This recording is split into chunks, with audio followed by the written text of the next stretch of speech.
What's up, everyone? Welcome to another episode of Turnbuckle Talk with Kraken and myself, Josh Vibes Up. What's up, Kraken, man? How's your week It's been been good so so far? far. Early in the week. It's been good so far. Start of the week, can't complain.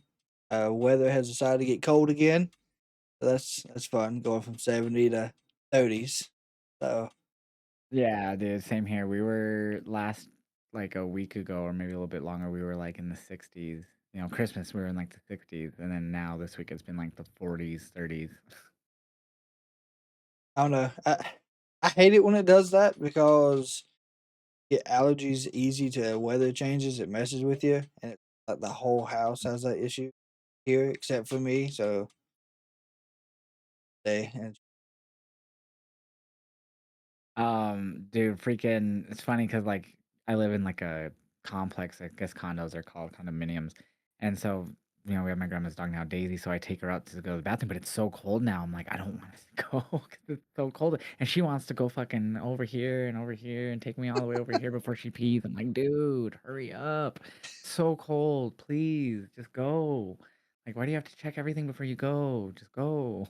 that makes sure And everything's so it's fine. funny, I do the TikTok shop stuff, and I got approved. There's this company that does like actual patches of grass that they'll send you that's in a decomposable box for your pet for indoors to use the bathroom on. Well, when it's And I got cold. approved for that as like a sample to promote that on TikTok shop. Yeah, for when it's cold out, like so your dog doesn't have to pee on the carpet. They're so used to peeing on grass. There you go. You got actual grass in your house that they'll want to go and pee on. Okay, that's nice. Didn't even It's know they crazy, made right? stuff like Yeah. that. Yeah, and then it just once it starts going away, you just throw it away. It's a composable box and everything. It's cool. I'll be getting that soon, so I'm excited because it's getting cold. Because especially like I'll take her out like obviously like throughout the day, but then once it starts getting really later, like right now it's 38 degrees and we're getting a low of 15. Fuck that. I don't mind. Yeah, so like when I take her for her last walk, that's usually how cold it's starting to get. I'm like, no, too cold.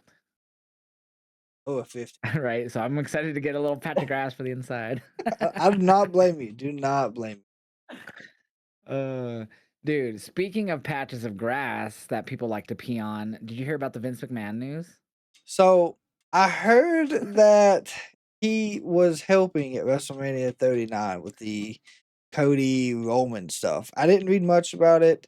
I heard, of course, it was Yeah. speculation at one point that he was a lot of the creative behind it, but figured out that he had a little bit more into the situation. Yeah, so a whole report came out via Brandon Thurston and Post Wrestling about Vince and like so there's like this whole court case going on with like the shareholders and like Diddy and Vince, I guess, right now. Yep. And so a lot of screenshots and stuff came out of conversations, text messages between Vince and other things like the now what is he, COO or president, whatever he is, Mark Shapiro, all these messages coming out, through this court case and stuff. And some of them were messages of Vince to it was Nick Khan and Triple H in a group message, and from uh it says from Paul to Bruce. Hey guys, just double checking. Does Roman and Cody know the new creative WrestleMania next year? Actually, I thought that was from Vince to them, but I guess it's not. And he says, not to my knowledge, I don't know if Paul has had a conversation. I think it is supposed to say from Vince to Bruce because Yep. it says Paul, and then it says Paul. He's answering Paul, so I think they just fucked this up. But yeah, so it was Vince who sent the text about the creative. They actually typed it up right. So I'm reading this from Fightful. So it was just the quote they fucked up. But it is from Vince saying, "Hey guys, does Roman and Cody know the new creative of WrestleMania 39 next year?"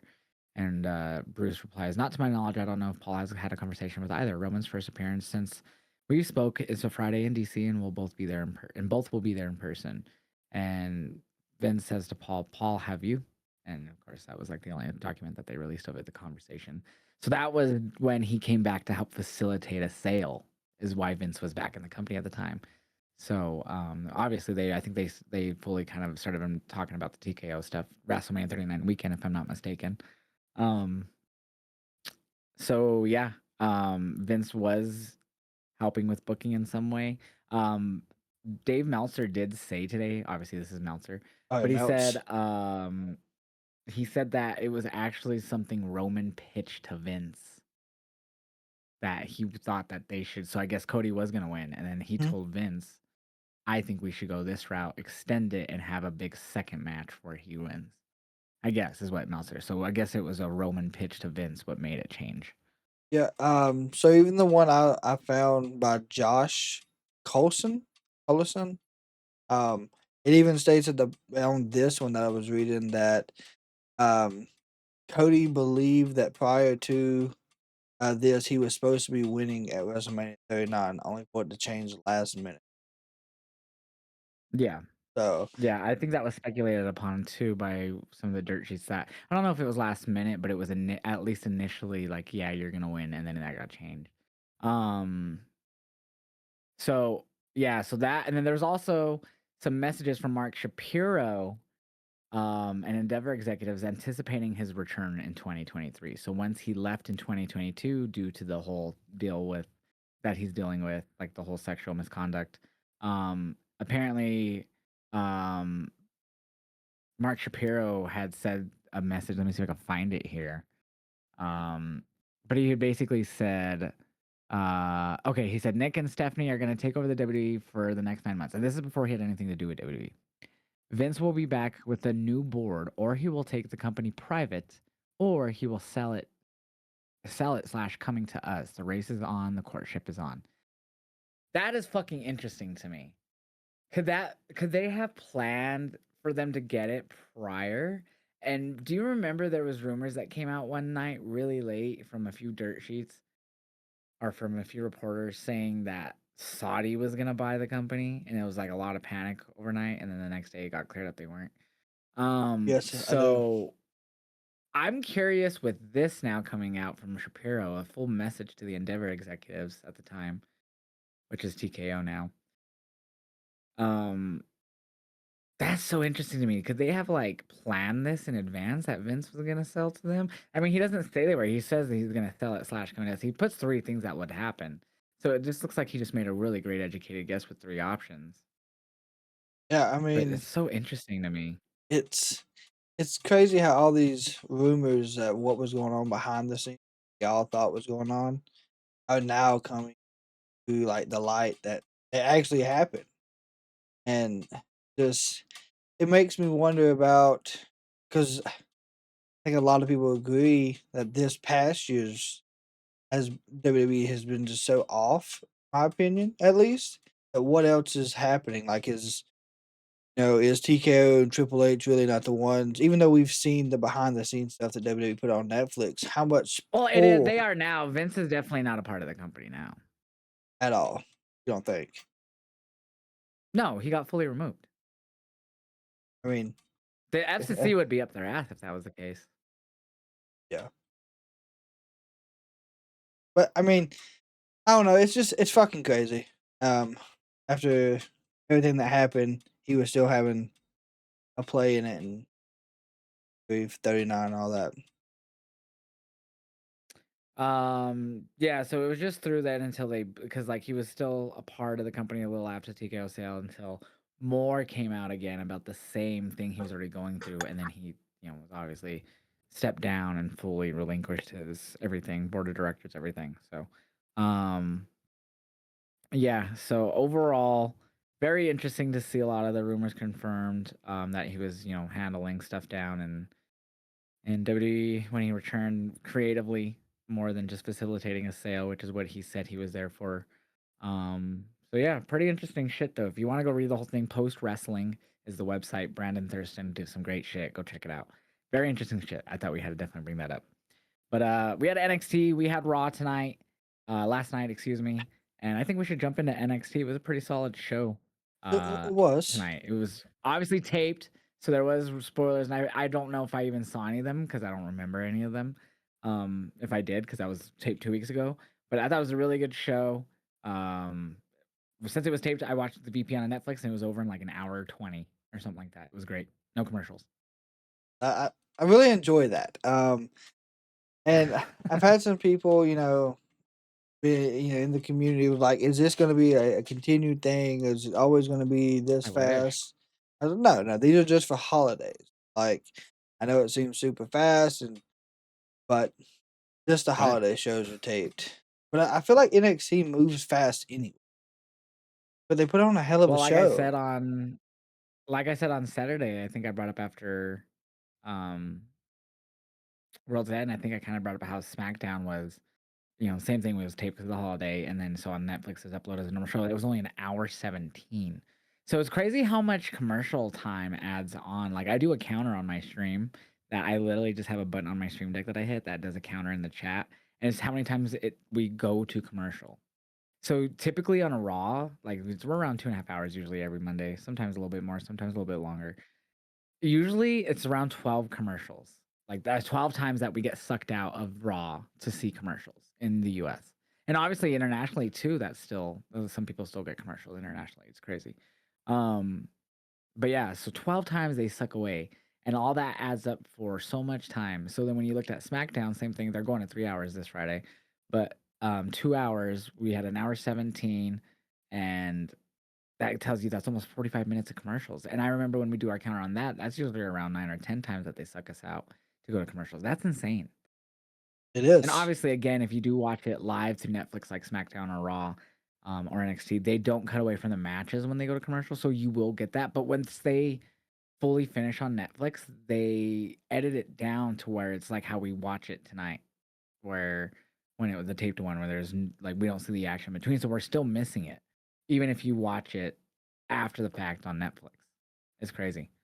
Yeah, I will say, that's one thing about these tape shows, I miss because I like being able to see what happens during the commercial breaks because there's some good shit that happens there. Um, Well, you know what they probably do on these ones with these tape shows is they're literally, I feel like they're probably like a minute long because they're not doing this live and they're just doing a quick minute break, just at the taping, and then it's just back in. So I doubt it's much. yeah, yeah, probably for these that would make sense. I wouldn't think they. But yet again, they may do the whole break. I don't know. I, Yeah, maybe. Doubt it though. So NXT, let's go ahead and jump into it. What was your favorite match tonight? my favorite match tonight was the fastest match. No, I'm kidding. Probably Javon and Oh Ricky. my god. Javon and Ricky for Yeah, Javon and Ricky was definitely my favorite match as well. Um, I wasn't the biggest fan of the ending, but I also didn't hate it either. Um, you know what's funny? Really quick, the site I use to keep my, to tell you the thing, they're watching on CW because they're not even. I don't see the Javon and Ricky stuff posted. that's But crazy. I do have a note of my own, and it was the last thing, so I'll remember quite a bit from this match. So the last thing I have from this match, or the only thing I have 3 notes, 2 from Raw, 1 from tonight, and this is one of my notes I actually wrote down myself. Javon Javon's entrance. So they just got done going through all of the New Year's Evil stuff. We go into Javon coming to the ring for some fucking weird reason. This is a taped show, mind you. They Yep, had it this in the is. can for 2 weeks. They edited it. They could have fucking fixed this, no problem. For some fucking reason, in this 2-week old show that was taped 2 weeks ago that we aired tonight, there was a fucking production botch during his entrance of the Jacy Jayne Kendall Gray graphic came back up for next Tuesday. And it stayed on the screen for like 5 seconds before they took it away. And they weren't even talking about it on commentary. They were literally talking about Javon coming out to the ring. They literally just got done talking about it. Like they did the whole rundown for next week's show into the main event. That's kind of the WWE way. And yeah, so I was like, how is that there? Like, how is that there 2 weeks after you filmed this? You had that much time to make sure that wasn't there in a random spot. Like, how is that there? That's my only note that I personally wrote for NXT tonight because I found that hysterical. Yeah, I didn't know what was going on, but when it happened, I was like, how do we do this? Like how do we not catch did we just say, you know what? Fuck it. No one's gonna notice. No one's gonna see it. It was hilarious. It's I was like staring at my screen. I was like, what this is a taped show. What is happening? This was in the can. How is this there like this? But I'm sure it was like that on the CW too, which makes it even funnier. oh yeah, it probably was. Um But no, that main event was really good.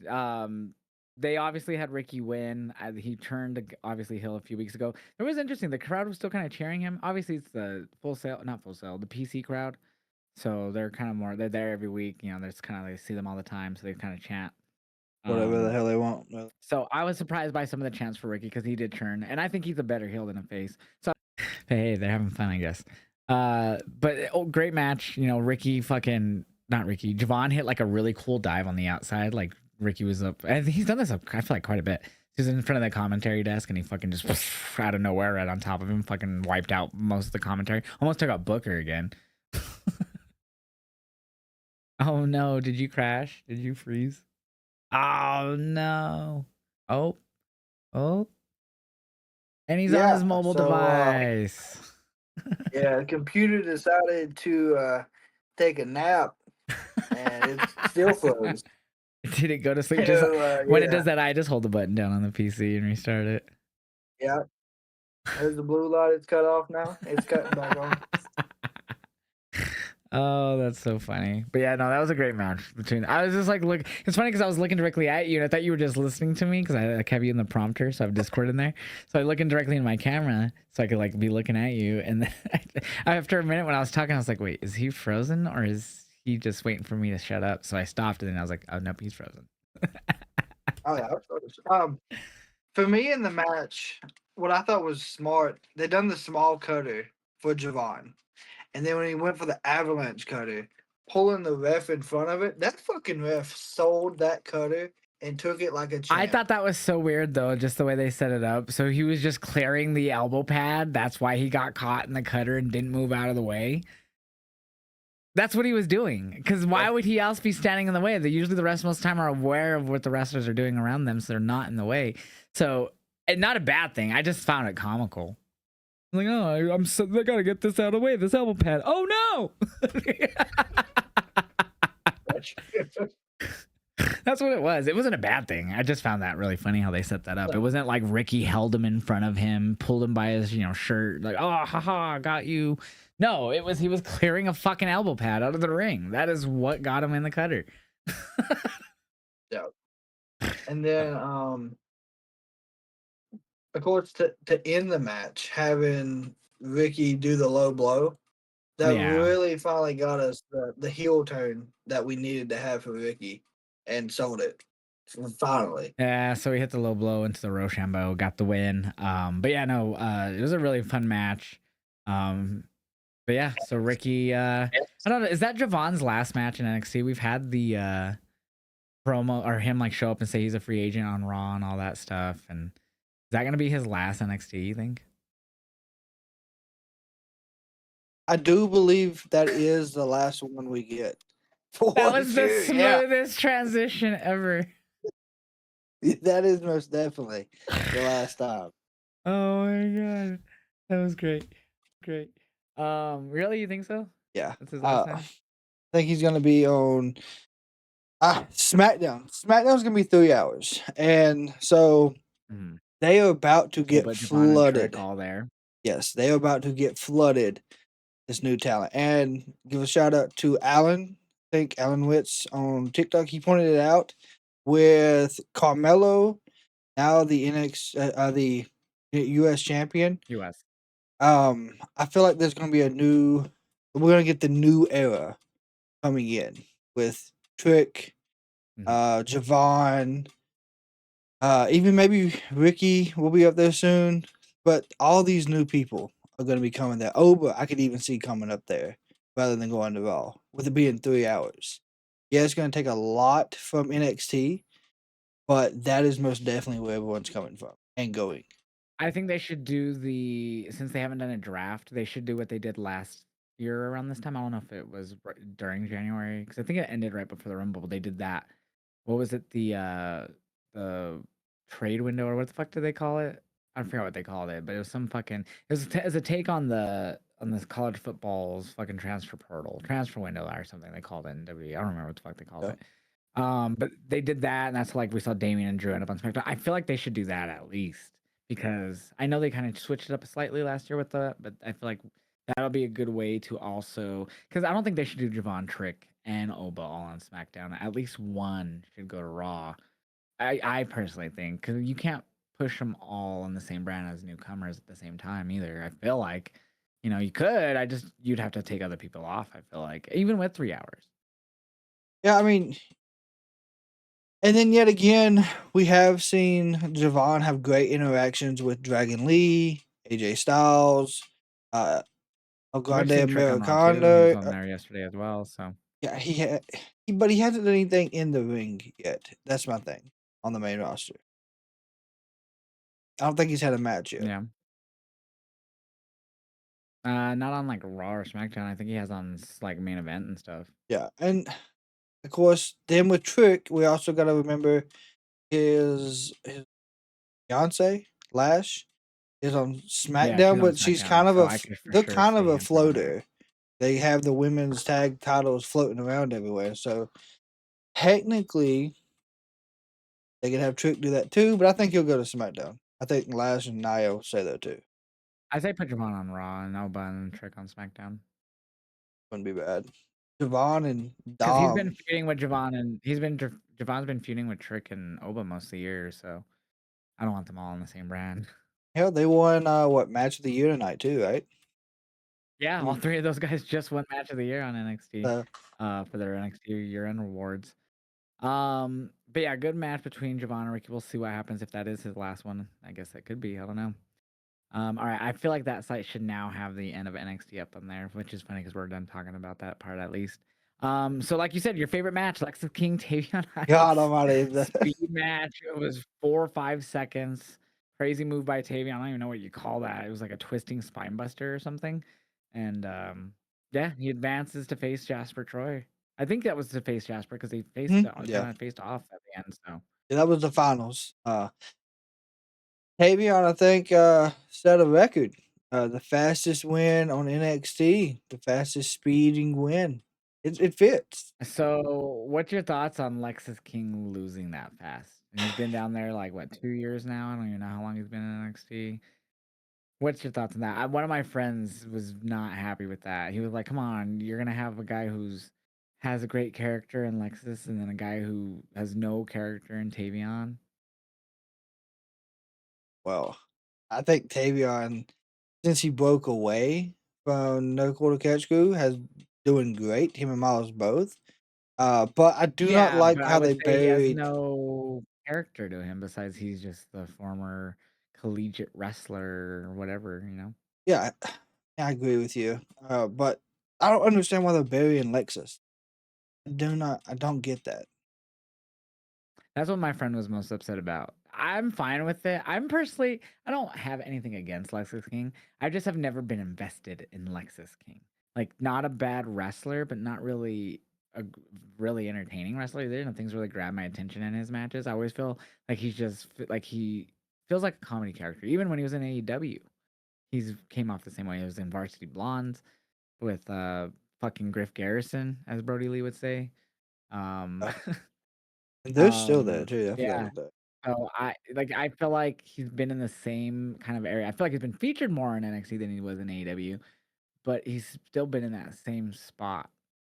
I Uh, I, I don't I don't know what it would take to get him there. I mean, unless you obviously for us hardcores, I wouldn't hate to see him mimic his dad's fucking loose cannon shit. But obviously they're trying to do something completely different, which is smart too. Yeah, and that was one of his That's why like he's playing with a different name. yeah, his promos. Even when he joined, he didn't want to be remembered by the Pillman name. Yeah. Said that several times. So I don't know. I hate they're burying him. He's doing good things on TNA when they do the crossover stuff. I think they just That's won why I that. couldn't take that seriously, that Steel Cage. I was like, you have Lexus King up in that bitch. And the way that he gets treated on NXT makes me think he's not a threat to anyone in TNA. You know what I mean? So I that's do. why I was like, this is fun. Again, they had already with Trick over there, and so they've already had a lot of the top people in TNA. But it's just I thought that was comical.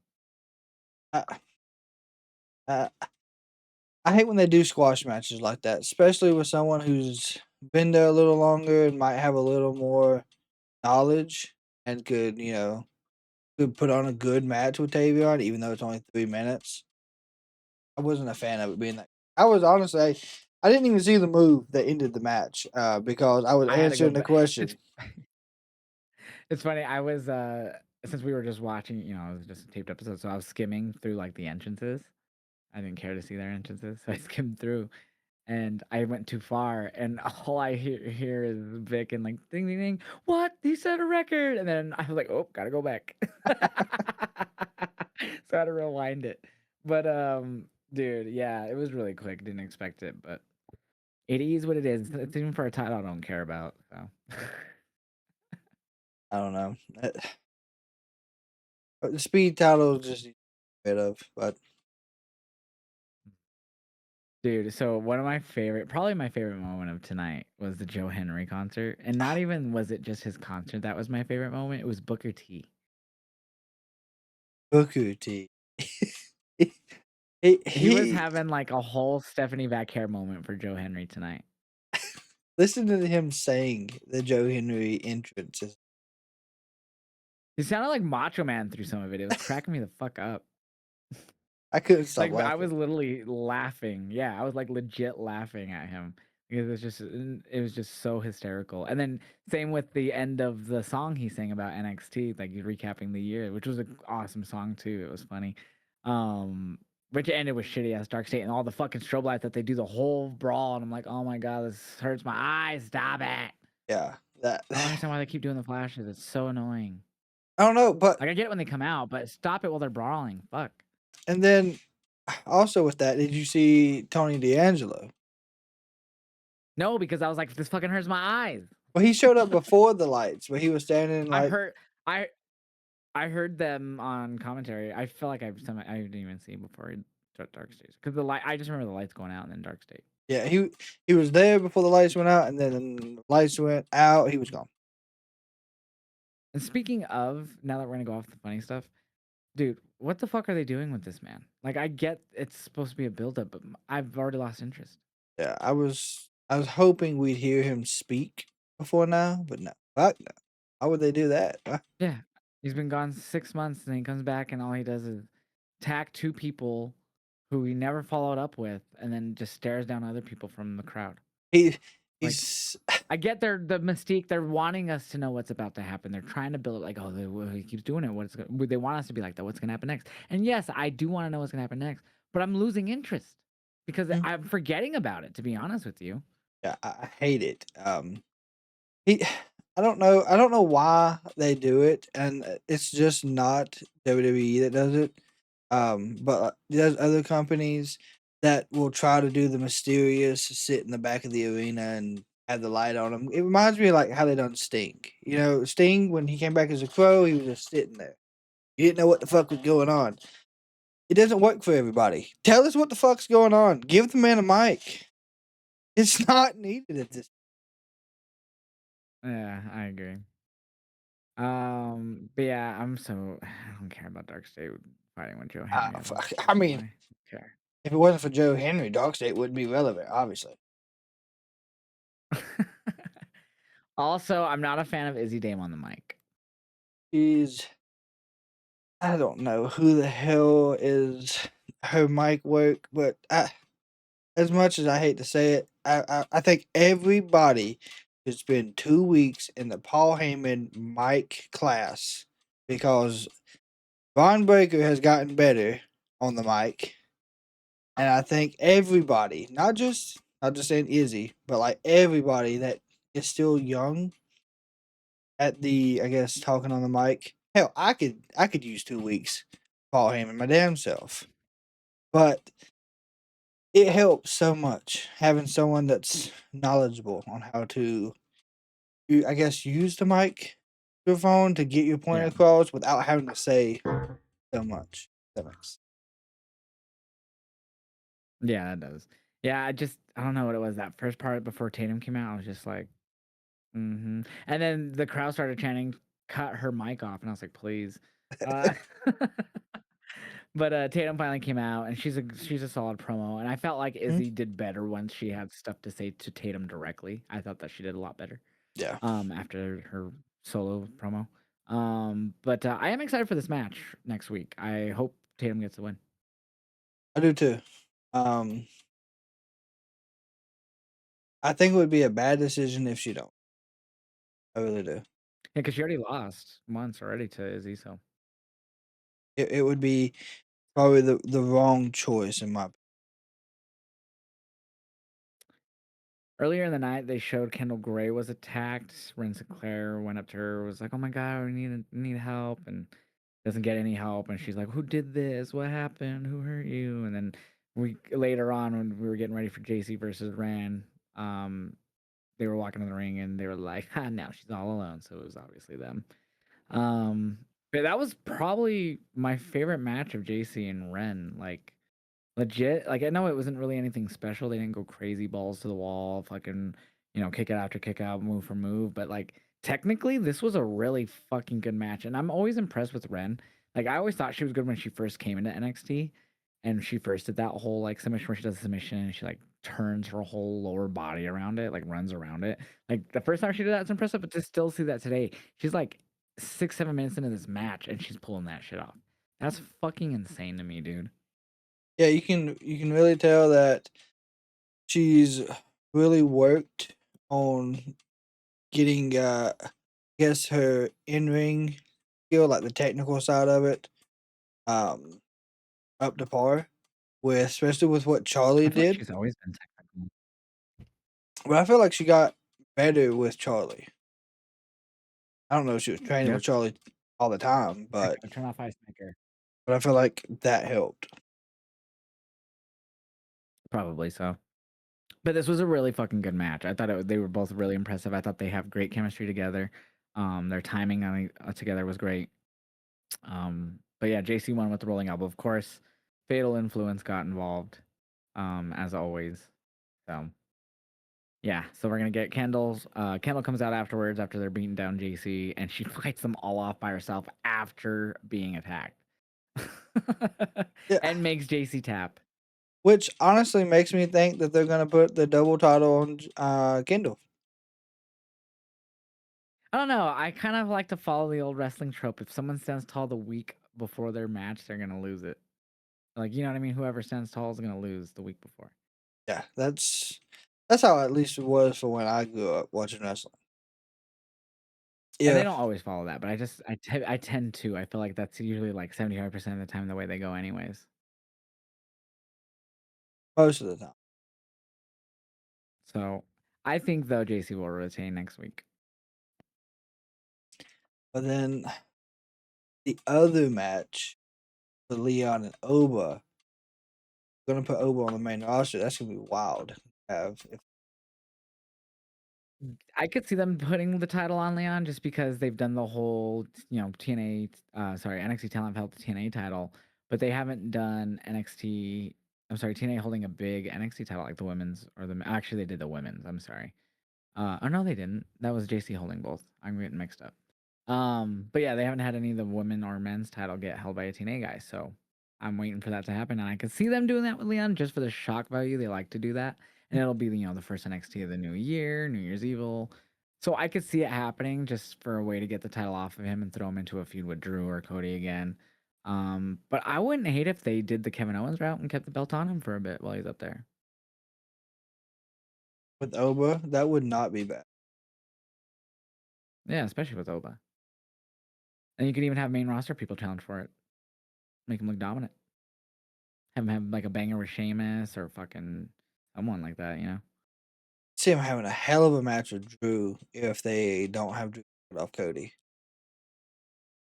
Oh, 100%. Him. I'd even love to see him versus like just Dragon Lee one on one or like AJ Styles one on one. Like those would be amazing. Just because the styles, like pun intended here, so the clashing of styles, on how they would be with like, especially like Dragon Lee. Like I mean, we've seen Javon and Nova, but like, you know what I mean? Like that'd still be great to see. I feel like. Gosh, God But almighty. yeah, so I don't. I could see it going either way next week with Oba and Leon. Yeah, I really think I know we're getting a little sidetracked, but like next week's show is going to be stacked, in my opinion. I'm really excited I'm for sure it. Stacks will be there with Ariana Grande. I'm just kidding. Some way, yeah. That's something Dave Meltzer would say, I swear. Um, but yeah, so it's gonna be a stack card next week for sure. I'm excited for it. And we're back to live for NXT, so we don't have to God look at almighty. commercials, but hey, we could show. So Ethan Page and Moose kicked off tonight's show. It was a short match. I was hoping for a little bit more out of this one. Obviously a tape show. But I mean the Javon Ricky match cooked, so I was kind of hoping this one would too. And it wasn't bad. It just I was waiting for it to hit that level that Javon and Ricky hit. Honestly, for me, this match, I felt like Moose was more dominant and had better Yeah, spots. he was. Until that backdrop on the steel steps, I thought Moose was gonna win this. Oh, that was nasty. Dude, it Yeah, was fucking he nasty. Shawn Michaels his back on that shit, dude. That was right on the edge. That shit was Sure, so he crazy. sure did. Um, but yeah, and Ethan started the match by attacking Moose before the bell rang too. And bell rang right after he attacked him though. But yeah, he retained after oh yeah, he hit a fucking it was like a big drop kick. Brings him back inside, goes for the cover, but his foot goes on the rope. Goes for a diving splash for 2, but then Ethan hits the twisted grin or whatever the fuck they call it. Yeah, it's twisted grin. It looks But yeah, almost I like was a really damn hoping for a twist of longer fate, one. but yeah. And then after that, that's when Javon won Superstar of the Year. I figured it was going to be him or Oba, but Oba won last year, so I guess that's why they went that route. Yeah, I And then like we didn't said, Oba, Trick, and Javon. Go ahead, yeah, sorry. I didn't see it being, Ricky. I just felt like he wasn't there long enough, my opinion. I felt like he was definitely in consideration because he won the North American and World title this year. Yeah, probably was up there, but I don't know. They let us vote on it. They put out the thing, but I don't know how much do I think all it's like a votes. mixture thing. I think they do like votes from the roster, and then they do votes like they mix it with the. I could be wrong on that. Then what? Soul and Zarya won tag team, right? Yeah, which that one made sense to me because I didn't think anyone else deserved it. You know, And then JC or not JC Soul also won Woman Wrestler of the Year or Superstar of the Year. And then I think that was it. I don't think they did another one, right? I don't remember them all. tag team. Soul won female wrestler of the year, men's wrestler match of the year. That was it. Yeah, Oh, Moment of the Year was Tatum Paxley winning the women's title at Halloween Havoc. that is right. PLE Show of the Year was Stand and Deliver. Yeah. And that was it. And then of course there was also OTM versus Swipe Right, and they had Jackson Drake out there, who's the Evolve champ. And then I forgot their faction name is, but the Swipe Right is the tag team. Vanity And it Project. was a vanity project. There you go. And it was an okay match. It was pretty one sided. I feel like pretty short, and OTM got the win. But yeah, nothing really big in that match. OTM, of course, if it was not for injuries, and I will continue to say this, would be more at the top of the tag division and possibly going to the main roster. Wasn't for setback on injury. All right, so let's go through our final predictions for next Tuesday's New Year Evil. Okay. The full card here. So we have 4 matches right now fully announced. Tatum Paxley, Izzy Dame. I got Tatum Paxley. And of course, Nico and Sean Spears are banned from ringside. Tatum Paxley. Them not being at ringside, yes. Thea Hale versus Blake Monroe. Jordan Grace is going to accompany Thea Hale out there. I think they could try to pull off the shocker on this one, but I think it's going to be Blake regaining. So, well, I do think Blake regains. I don't think it's gonna be because they're trying to right the wrong. I think Thea winning was, eventually gonna happen. But I think Jordan Grace has a play in it. I think she cost her. Cost Blake. That'd be interesting. And then of course Jacy Jayne versus Kendall Gray. I'm gonna play it safe and say JC retains here. No, I'm going wild card. Kendall Gray. She surprised me at deadline. She'll continue to surprise us. And then Obafemi Leon Slater. I'll let you pick this one first.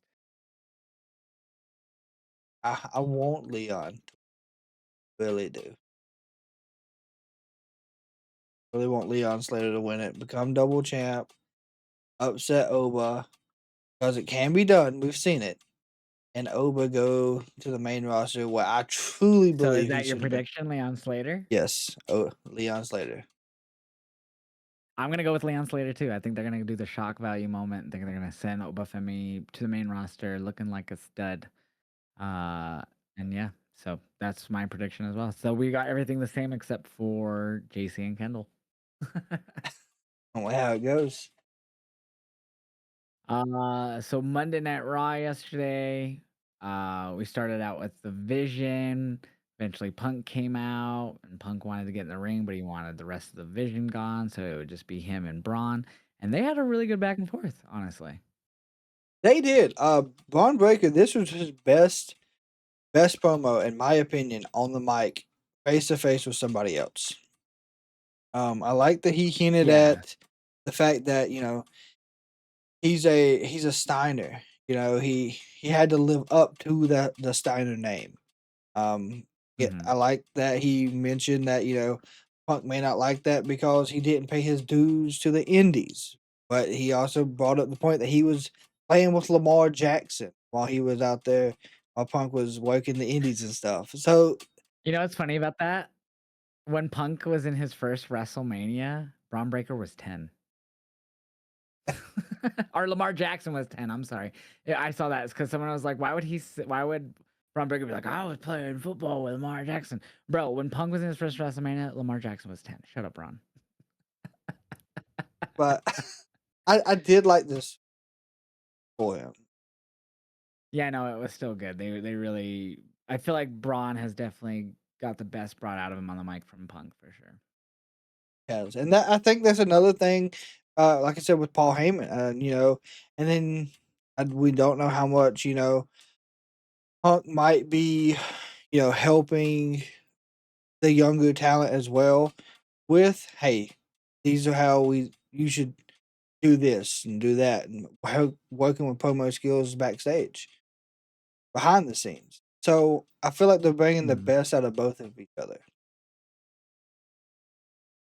I like that Punk in this promo also, like, because Braun was like, "Oh, everyone thinks I'm not ready, blah blah blah blah blah. You're probably gonna say I'm not ready." Blah, blah." Punk's like, "I'm not gonna come out here and say that you're not ready because you're more ready than anyone ever in that roster." He's like, "You're more ready than I was at your age." Like, he just, I like that. I like that he really put him over like that for the match next Monday. He did. But yeah, and they didn't beat Punk down. Like, they legit just let him walk away afterwards. It was really cool. It was kind of nice, refreshing from the Vision. It was. I like how they kind of they led the entrance, and it was absolutely fantastic with the spotlight on Breaker, everyone else kind of behind him. Then the Tron came on and they all walked. I thought that was a good change to the Vision entrance. Shows us that Breaker is going to be the main focus of the group, or the head of the faction, in my opinion. Yeah, definitely. So I didn't see this because I didn't use a VPN last night on Raw, but there was a promo during a commercial break from Finn Balor, and I haven't seen it yet. I've been seeing it posted all over Twitter. I don't know if you saw it. You know what promo I'm talking about? So no, I did use the VPN, and I didn't get the promo, but I've seen bits and pieces on Twitter. I haven't seen the actual full thing. So it's like a really babyface style promo from Finn, like talking about, Dom being hurt and JD being out. So yeah, it was I didn't see it, but it happened during the commercial break that it seems like he may be teasing a heel turn. He said 2025 has been a difficult year for the Judgment Day. Let's start with tonight. Raquel was unsuccessful bringing the championship and go back to the clubhouse. Top of that, my best friend JD McDonough is out hurt, and the icing on the cake, I just found out that Dirty Dominic is now out indefinitely. He then says, "But it's the holiday season. It's time for hope." And it got me thinking about my time here in Orlando. Got me thinking about my time here down in NXT, and it got me thinking about how I reached down, how I picked up that brand, and how I put it on my back, and how I single-handedly carried it into the future. Now we all know there's no leaders in the Judgment Day, but I'm gonna do what I've done in time and time before. I'm gonna reach down. I'm gonna help out JD. I'm gonna pick up Dominic. I'm gonna put the entire group on my back, and I'm gonna single-handedly carry us into the future. So, kind of a babyfacious promo, really. Kind of, yes. I feel like he's going to. I've said it for a while. I feel like ever since, the shoulder injury where he had to relinquish the title, and he's not really had a singles push, in my opinion, that's been very like groundbreaking since then. They continue to try to bring back Demon Finn, and a top rope magically explodes. Edge absolutely destroyed him in a Hell in a Cell. Like, we have to I saw figure. that live. That match was great. It was great. I'm not saying it wasn't, but like they Him getting staples in his head live right there in front of us was crazy. I mean, couldn't tell, but like that's so crazy. but I would like to see them actually give Finn a solo push, even if he's still with the Judgment Day. Focus on him solo in the world title picture. Put JD in the Does he IC. win the IC title off of Finn? Dom? Because that's kind of like the thing they've been building. Yeah, Finn. Maybe, but that would push Finn to be a face, and we haven't really seen a face Finn in a while. So and get his old intro back, get the crowd back behind him. It's easily done. Yeah. I wouldn't be against Finn going up for the world title though either. Get a proper world title run after last time. Because him and Breaker would be a good feud. 100%. That'd be amazing, actually. But yeah, so we'll see. I guess what happens with Finn, because that was an interesting promo that I've been seeing everyone talk about. There was a backstage segment before the triple threat women's world title match.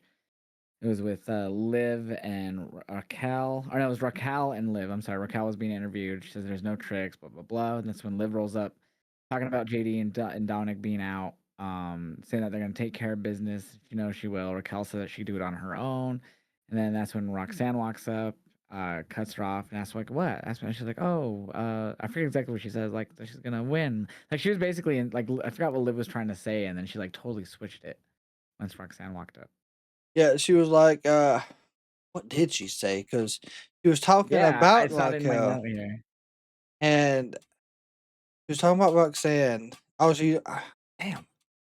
Now I want to figure out exactly what she said because it was quick, but I can't remember what it was exactly.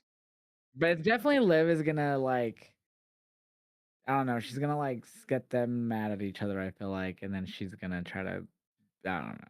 I don't know where this is going. Liv is gonna fuck things up somehow, some way. Yes, I feel I like. do believe so. Um, But uh, that led into the women's triple threat match too, right afterwards. which was not a bad match. Um, I could probably just pull up my reaction. Probably posted it. for the Yeah, here it Roxanne is. part. Yeah. If you could hear it, I'm sorry. You might be able to hear it. Yeah. Because I want to know what she said. Right. Oh, I know you can, but Roxanne was just saying that maybe What was Roxanne saying? just what are you talking about? I heard many strategy and how we all want the same thing. So it was like she was gonna say Roxanne was saying she doesn't believe you in that you could do it or something. It sounded like she was gonna say or something like that.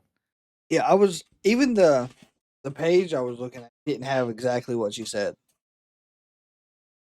Yeah, luckily I do reactions or we do reactions because I just went back and watched it. But so yeah, it's definitely like Liv was not changed what she said once Roxanne rolled up. Like, well, Roxanne said like she was gonna say Roxanne doesn't think that you could do this on your own or something like that. And then Roxanne went, what are we talking about? Oh, that strategy. Strategy works great. We were talking strategy. Strategy is key. Yeah.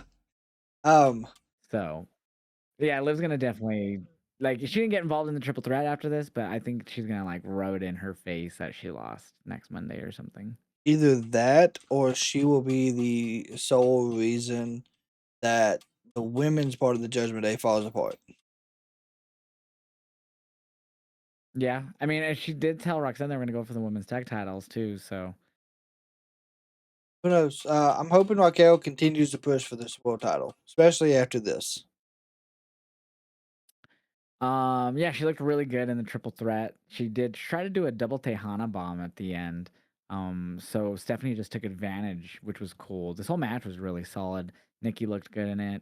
I saw a lot of people making a big deal that she was wearing the Eagles colors. Like, oh my god, and she supposedly did in that football play. Okay, good for her, I guess. Yeah, yeah. I don't know why I should lose my mind over it. Tupu de Um, Jean. oh, is that who it is? Yeah. Okay. Well, good for her. Glad she's happy.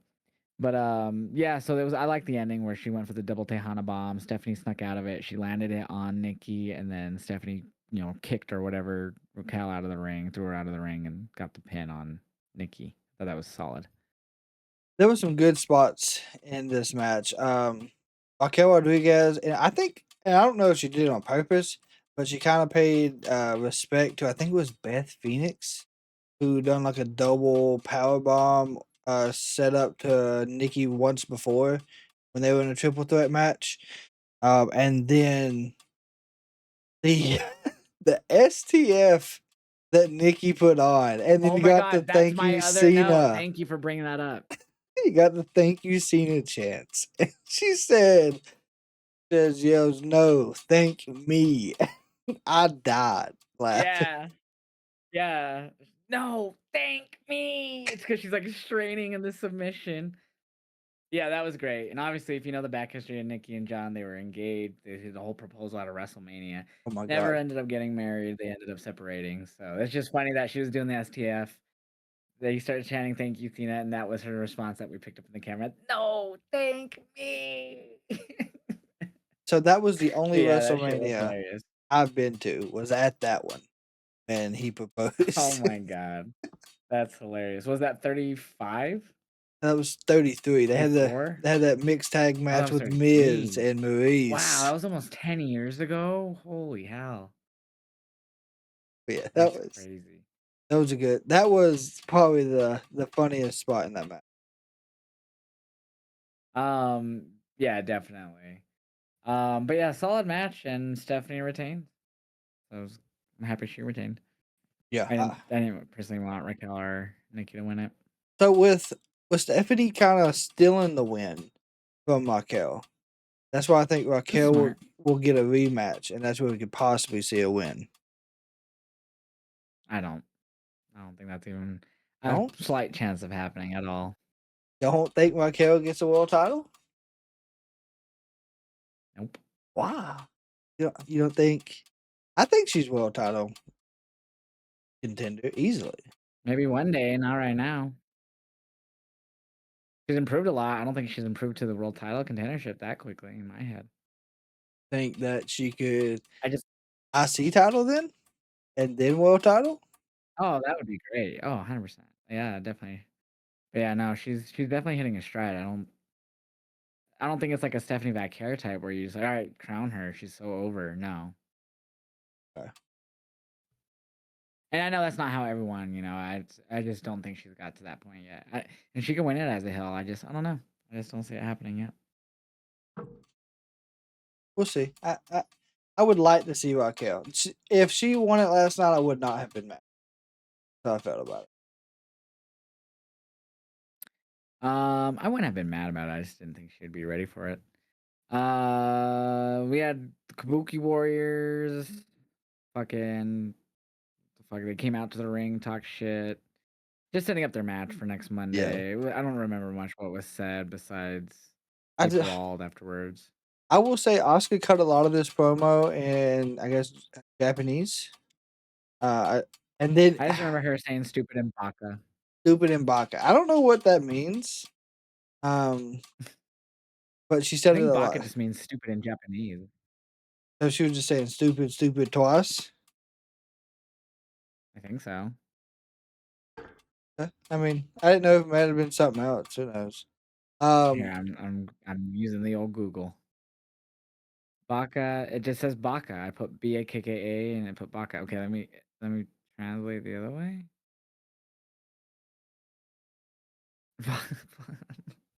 It says "baka." I don't know. It may not mean nothing. Hold on. Oscar Baka.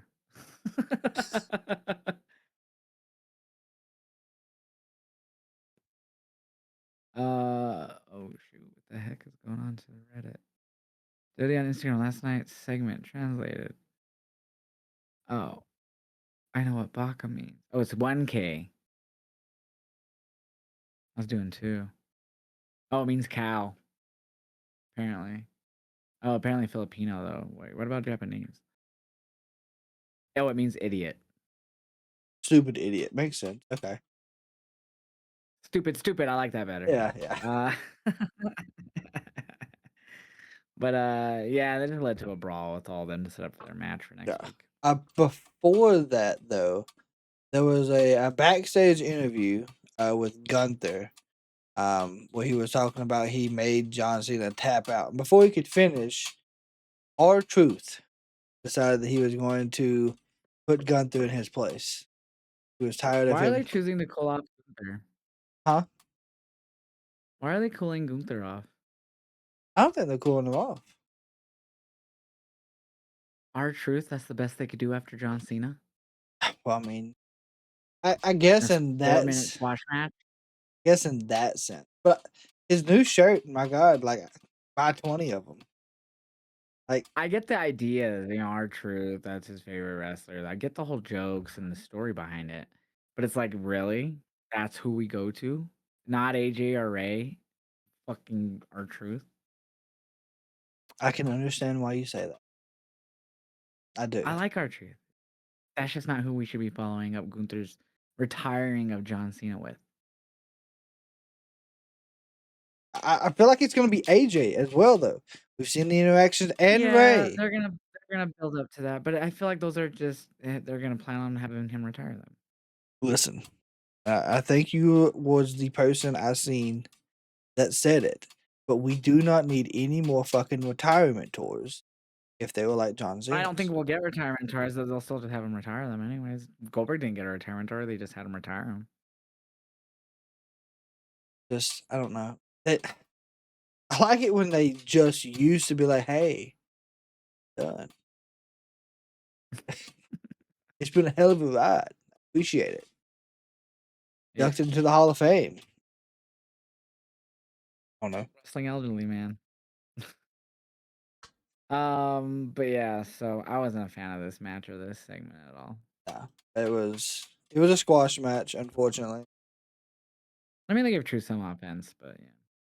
I think he. But I did like he went for the shoulder tackles, and it like took 2 of them before he like rocked Gunther, so that was kind of cool. But yeah, That was about it. And he made him tap out too. yeah. What else happened on Raw? Oh yeah, so Jey Uso was backstage, and he like just looked like he was like not like Devastated. fully locked in for this match. Just not focused in, like doubting himself. And Jimmy walks up and just hypes him up, just gives him a good motivational speech, kind of typical what you expect, and saying I'm your twin, I know something's up, blah blah blah, that type of stuff, and they fucking got him hyped up for the match. And I will jump right into it. I thought they were gonna fucking lose. I thought they were gonna lose. Jey was gonna crash out. I did. They fucking won in a really damn good match against AJ and Dragon. So I was thinking Raw was going to be ending because even my chat was like, wow, this is match getting 30 minutes or something happening afterward. I'm like, oh yeah, this is definitely going to end, like 15 minutes and then they're going to have a whole Jay crash out and blah, blah, blah. Nope. He fucking won that bitch. It was a fantastic match.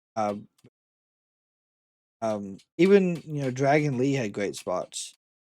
But my only question is, how long are they going to be tag champs? Because I thought, just like you, Jay and Jimmy would lose. Jay would crash out, and this is how they would set up for Jimmy to have time off. Yeah, possibly. I don't know. So, I mean, maybe the crash out could still happen once they finally lose the belt, or belts, I should say. Are they going to lose to the New Day? I mean, whoever. But I did find it interesting that they once again came out to the Jey Uso main event theme song and not the Uso theme.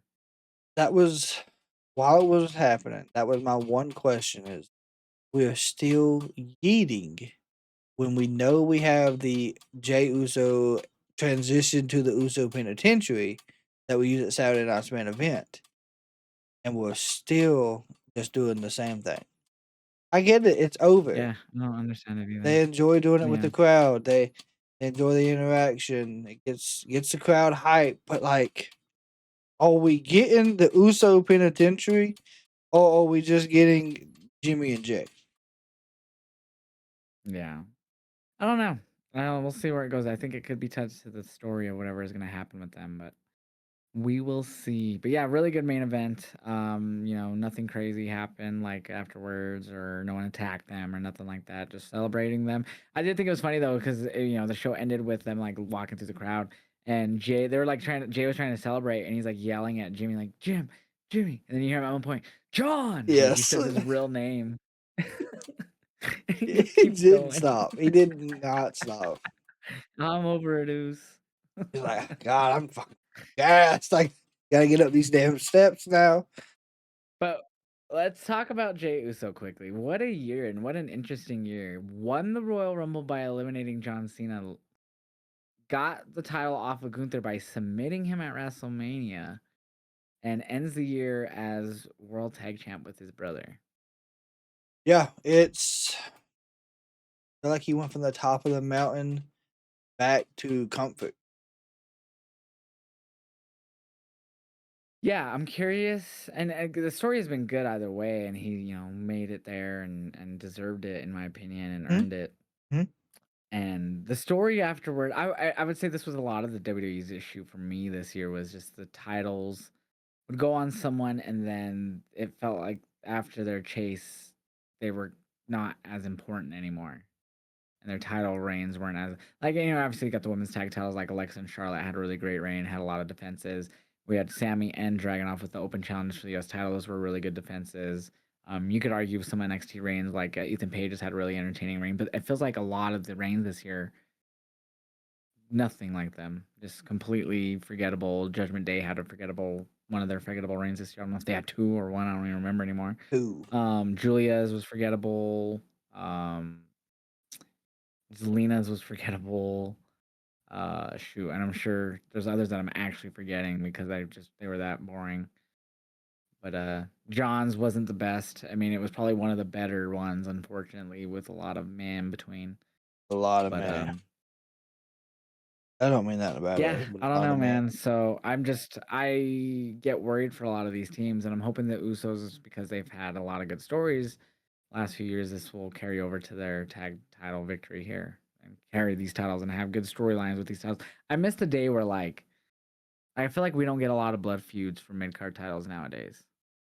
Like people really wanting those titles. Not saying like Hell in the Cells and like all this shit, but like they're just going back and forth for the IC title and stuff like that. Like I don't know, like it doesn't feel like the old Triple H and Rock, or Stone Cold and Rock IC title feuds from back in the day, or like how like they were really going at it, had real fleshed out storylines while they were going for the IC title. Now it doesn't feel like that.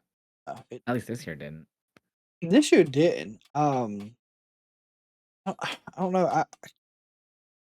I know. I don't say that.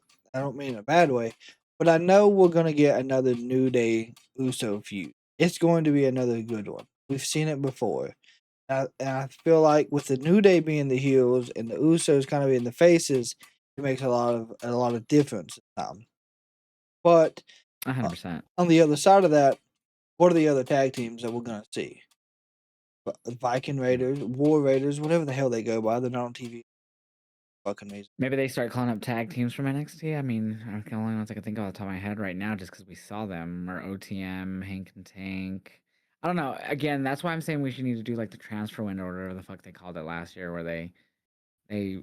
I'd like to see Fraxium go to Raw or something. You know what I mean? Or someone mix it up, because SmackDown has great teams, or even fucking MCMG. They've been losing the majority of this year.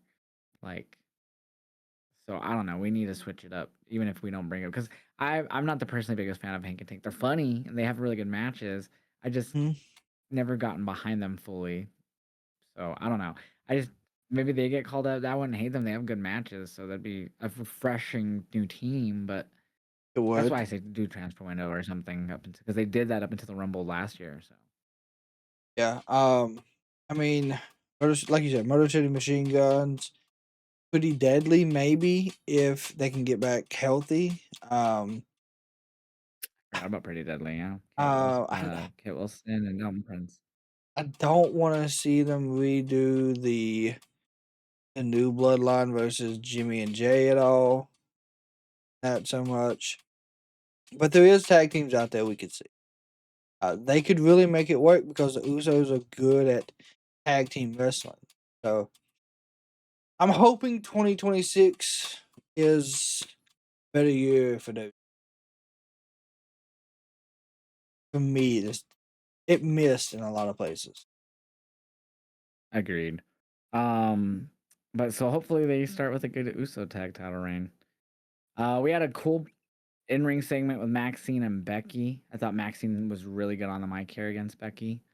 She has a lot of confidence now that she's IC champion and her mic skills. So she knows she's having to step up, and I think Becky's helping her do that. Another case of someone really bringing the best out in someone. I think Becky's doing that with Maxine Dupree. And their match next Tuesday, I do think Becky wins it back, though. I do, and if she doesn't, that's fine because I think we can see Natalia take that title from her. I would like that too, especially bringing the low-key legend Natty in instead of just Natalia. The 'Cause they never even did anything with her and Maxine with the whole whatever the fuck they were called. I don't even remember what their tag team was. They have a name and everything. They didn't do shit. Dungeon Dolls, what they went by. There you go. They did like 3 matches together and then whoops, they're done. They disappeared. So yeah, I'm excited for their match next week. Obviously, Maxine won because of the distraction of AJ on Becky, so I'm assuming Becky will more than likely cheat to win. Unfortunately, I agree. I'd see that happen. Use the ropes or tights or something. Yeah, it would fit the character and way she's having to fight back for the title. Maybe that's what Natty gets involved at.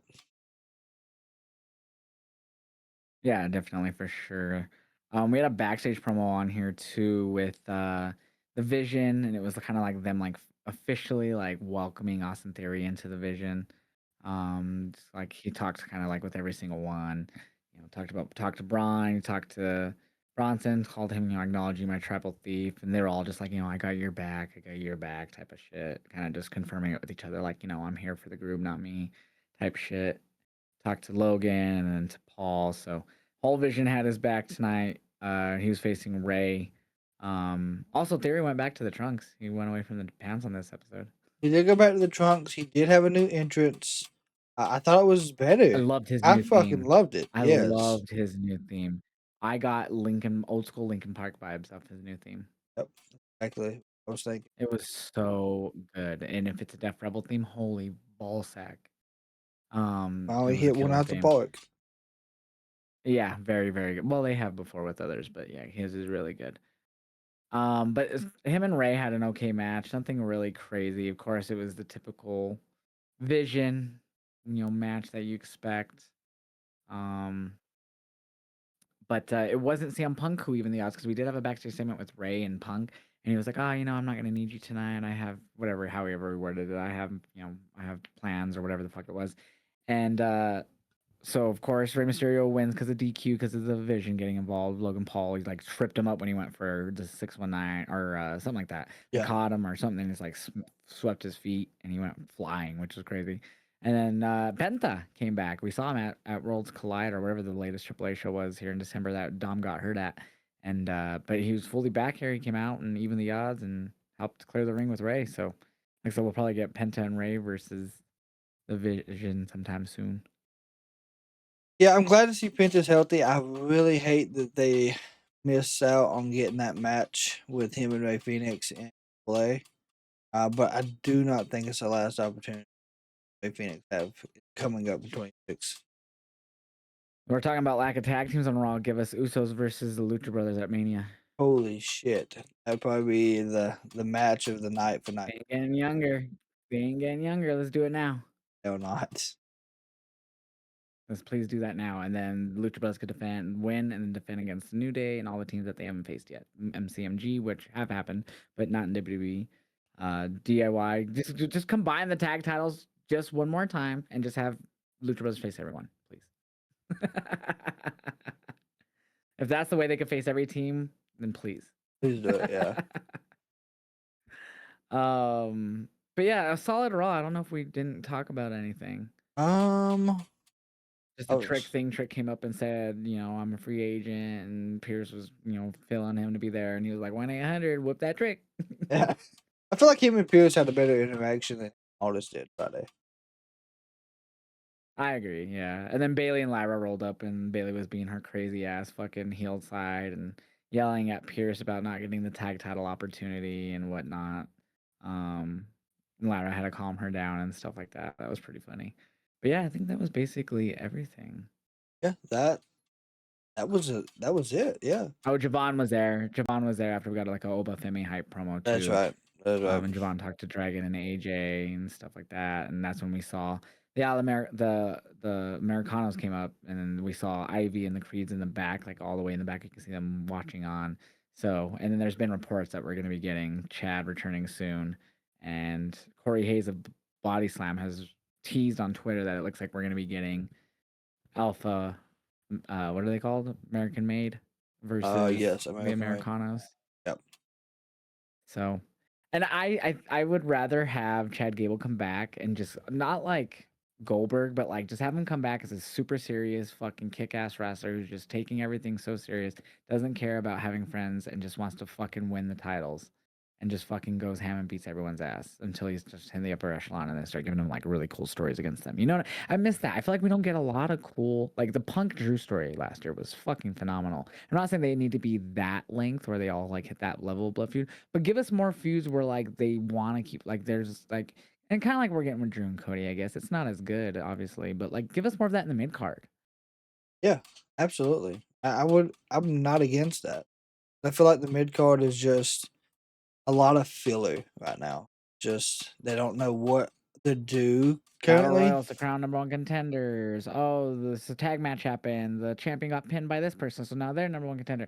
And AEW does it too, so it's not even just WWE. They do the same shit in AEW.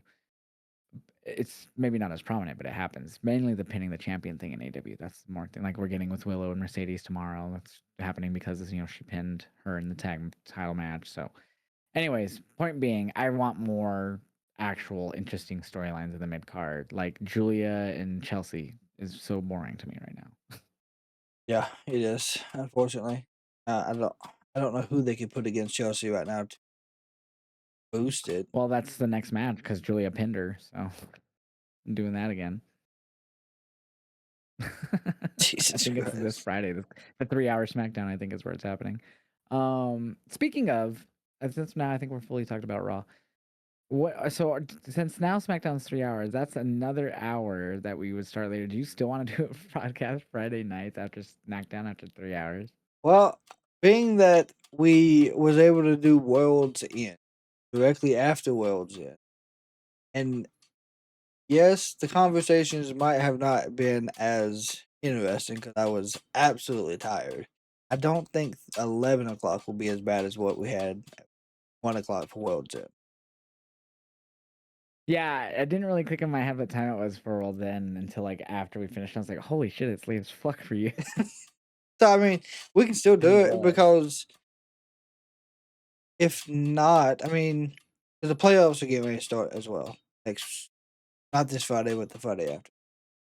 Yeah, which is gonna be interesting. So yeah, we'll have to see how that. I mean, it'll be Saturdays and Sundays, so it shouldn't really interfere unless there's and I don't think there's the PLE will be Rumble, and that they usually do a really good job about not interfering with the playoffs at that time for the NFL. Like they always try to make sure it's not like. I think that's the bye week between the championship and the Super Bowl. Well, being And they're that not even doing the Pro Bowl this year the week before. They're doing it like the same weekend. yeah, and it's in Saudi, so it'll be like 3 o'clock. Yeah, that's true. And so it will be early in the day. And I think the bowl games will already be done. Usually they're done at the beginning of the year for college. So Yeah, the college playoffs start Thursday. We'll get Yeah, so those will be over before Rumble for sure. Yep. Yeah, so I think it'll be on a weekend where there's nothing to see. I think, like you said, it's on a fucking Saturday that's in the afternoon, so it shouldn't really interfere with anything unless It you're like a golf watcher. And I don't even think there's golf going on in January, but too damn cold unless I guess there's probably like hockey's the only other thing I could think of happening probably in the daytime on a Saturday. Um, at that time of the sport and basketball. But yeah, so it'll be interesting to see. We'll get the podcast worked out in there with all this stuff happening. And the Broncos are gonna win the Super Bowl, whether it's against the Bears or the Seahawks or whoever. whoever it happens to be against, yeah. I hope it's the Seahawks just so we could get revenge for 48. Yeah, I mean that 48 was pretty, but at least Manning got his. First play, we fucking fumbled for a safety, bro. That was rough. I don't know. This I'm I really bet you loved that nervous. Super Bowl. I did, and then I hated the one where we threw the fucking ball instead of running it. But hey, The next year, 49. but I'm nervous about Saturday. We got a tough one against the 49ers to see who gets first place. So That's crazy. And we have our first place game, but it's interesting. So the Chargers have a lot of injuries, and they're also sitting a lot of their starters. They've already made the playoffs. They clinched a playoff spot. So doesn't they can't win the first seed after the loss to I forgot who they like Green Bay or whoever they lost to. yep. I forgot who they lost to. They just lost last weekend. So they can't even get the first seed. So they're sitting Herbert to let him rest for their wild card matchup. And the thing is, if we lose to the Chargers, we'll fucking have a wild card game against them. So we'd go back to back weeks against the Chargers if they beat us. So I am nervous because we play the Chiefs and their backups. They're technically third stringers, most of them, and we fucking nail biter. One's the fucking last second touchdown. Yeah, and the Chiefs have nothing to win for, and the teams that have nothing to win for last week won. So is it gonna affect y'all bad if y'all lose this last game? Well, yeah, we lose the one seed. If New England wins. So New England has to win, and we would have to lose for them to take the one seed because we're still tiebreaker right now. But we own the tiebreaker from the Raiders win. So we need them to lose as well. So if we lose, we need them to lose. We need them to lose in general, but we need them to lose if we lose. Oh God, that's rough. Those And they just destroyed the Jets because, of course, the Jets. and then who do the Patriots got Saturday? And we got a longer week because we played Thursday, Christmas Day. So now we didn't play last weekend. So now we'll play this Sunday. So that gave us a few extra days, which is good, obviously. They're playing the upset Dolphins. There's a The possibility. Dolphins have upset the Patriots many times in the final game of the season. I feel like they've done it like 2 or 3 times in my lifetime. And they've upset the Patriots in the final game of the year. And didn't they just beat the Buccaneers Sunday? I don't remember. I think that's who they played. But yeah, it's Bucks lost. I remember Bucks did lose. I can't remember if it was to the Dolphins or not. But either way, like Patriots come in there and don't play at top tier, like Drake May's pushing for MVP, then there's a possibility they could lose. Yeah, and then the Rams with them falling down so hard too lately. They've lost a few. So Have you heard the crazy scenario for the Panthers? no. So if the Panthers and Bucks play Saturday afternoon. Winner takes the NFC South. But if the Falcons win out, they won one game, they gotta win next week. They beat the Saints, I think is who they're playing. Then there's a 3-way tie for first place in the NFC South. The Panthers have the tiebreaker. So they would still get first even if they lost. Damn. Yeah. That's crazy. That's crazy. That division's crazy then. I don't know how they figure all that stuff out, but yeah. But yeah. Have you seen on TikTok there's an audio that keeps, and obviously because I'm a Bronco fan, so that's probably why I'm seeing it all the time. But there's an audio that I've seen, and it's like from South Park, and it's like people just like either dub themselves over it or whatever. But it's like, uh, "Go America and go Broncos," and then it's like Cartman, "Yeah, go Broncos." I have not I'll heard have to that send it one. to you. Obviously I see it all the time because I'm a Broncos fan, but it's been every fucking where, especially since we're doing so good. Also, even on IG, I'll be scrolling, and then it comes up. Um, but dude, it's just funny. Yeah, it's a funny audio. Cracks me up because they're like, it's like the end of an episode, so they're trying to be all serious, like, and that's why we're all America. So go America and go Broncos, just randomly, and they're like, yeah, go Broncos. Go Broncos. That is funny. Oh man. But yeah, I am nervous for this game Sunday. Oh, speaking of going into Sunday, we have Wrestle Kingdom this weekend. To do. So Wrestle Kingdom is at 3 a.m. Eastern, the 4th, which is Sunday morning for us. That's 1 a.m. for me. I am gonna stay up and watch it. I know you have kids and all that, so I doubt you will. Are you gonna watch it at like in the morning the next day Yeah, I'll at probably all? watch it the next day. I did it last year, for Omega, and it was Oh, that was rough. Dynasty. That was That was Dynasty Wrestle Sonic. Dynasty. That Yeah, wasn't. yeah, it was Yeah, the one that was the after, next. It's still the same thing though. It was still the same time. and that was rough to do. But Mhm. being as if I do have kids, this one I probably won't do because I know it's gonna be a long, especially I think it's 2 a.m. on the East Coast, right? I think 2 a.m. for the pre-show, which is the Rambo, and this year's Rambo, the Rambo is like a battle royal. If you don't know, if you're Yep. listening, you don't know what it is. They do like a battle royal for the it's usually the KOPW Cup or whatever the heck it is. But this year they're doing the never open weight 6-man tag, I believe is what it is. Rambo like battle royal or something interesting. Yep. So that's gonna be the at 2, but then the actual. So usually what happens is that'll go for like 30 minutes, 40 minutes, and then there's like downtime until 3 a.m. Eastern when it officially starts. And then the show will And for probably me, be. that's midnight and 1, so it's not as late. And I'm always up late anyways. But yeah, I've done this. The first one I set up was when Kenny and Kenny and Okada fought. I forgot which one. It might have been their third one. But yeah, I pretty regularly watch these live. I At mean, least Wrestle Kingdom. they're good shows. So, I mean, it's nothing bad, but I thought Wrestle Dynasty was way better than Wrestle Kingdom last year. And that's just me though. I didn't watch Wrestle Kingdom Dynasty. So this year's Wrestle Kingdom, obviously the main event, Tanahashi versus Okada retirement match. I think they're gonna fucking put Tana over, And they put Tana especially with Okada over. losing the G1, the C2. That'd be nice. I, Takeshita versus Yota Tsuji this is a title for title. It's global IWGP global title and the IWGP world title, which I don't even know why they keep introducing these titles. They just keep sucking them up into the world title. They had the IC title, then they had the US title, and now the fucking global title. mean, I don't know. And the IC title was so good. Shinsuke made that shit so prestigious, and they're like, you know what we're gonna do? We're gonna combine it and have an idol have one of the worst runs ever. Fucking New Japan. That's when I started falling out. Plus, it was COVID. That didn't help. Damn New Japan.